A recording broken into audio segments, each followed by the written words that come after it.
અરવલ્લીમાંથી સમાચાર મળી આવ્યા છે। અરવલ્લી જિલ્લામાં સમસ્ત માળી સમાજ મહામંડળ ટ્રસ્ટ ગુજરાત તથા મોડાસા માળી સમાજ દ્વારા મહાન સમાજ સુધારક જ્યોતિરાવ ફૂલે અને ભારતની પ્રથમ મહિલા શિક્ષિકા સાવિત્રીબાઈ ફૂલે અને દેશના સર્વોચ્ચ નાગરિક સન્માન ભારત રત્ન એનાયત કરવાની માંગ સાથે જિલ્લા કલેક્ટરને આવેદનપત્ર પાઠવવામાં આવ્યું છે। આવેદનમાં ઉલ્લેખ કરાયો કે ફૂલે દંપતીએ પછાત અને શોષિત વર્ગને શિક્ષણ અને ન્યાય આપવા જીવન સમર્પિત કર્યું હતું। મહિલા શિક્ષણ અને સમાનતાની લડતમાં તેમનું યોગદાન અવિસ્મરણીય રહ્યું છે અને રાજ્યભરમાં જિલ્લા મથકો પર આવેદનપત્ર આપવામાં આવી રહ્યું છે અને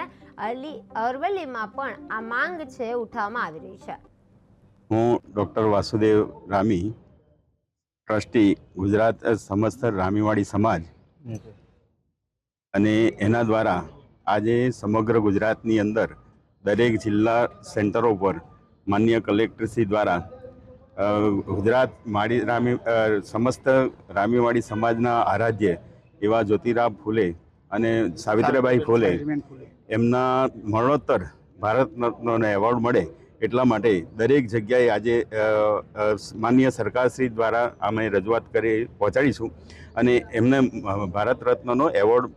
આપવામાં આવે એવી અમારી સમગ્ર સમાજની માગણી છે। અને એની અંદર અમારા માનનીય જ્યોતિરાવ ફૂલે જેને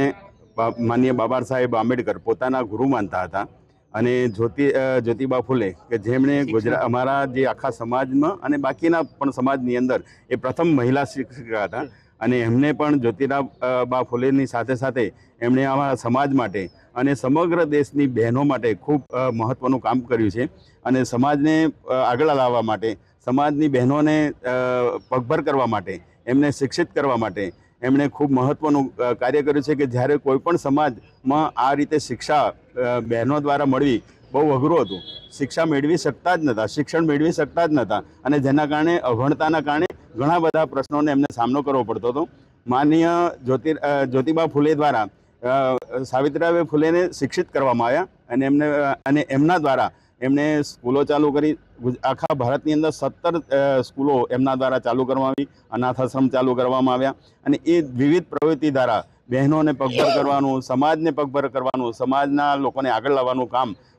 જ્યોતિરાવ ફૂલે અને સાવિત્રીબાઈ ફૂલે દ્વારા થયું છે। તો એ સમાજના રીતે અમે એમને મરણોત્તર ભારત રત્નનો એવોર્ડ મળે એટલા માટે અમારી માગણી છે, જે સરકારશ્રીને અમારી નમ્ર વિનંતી છે। હું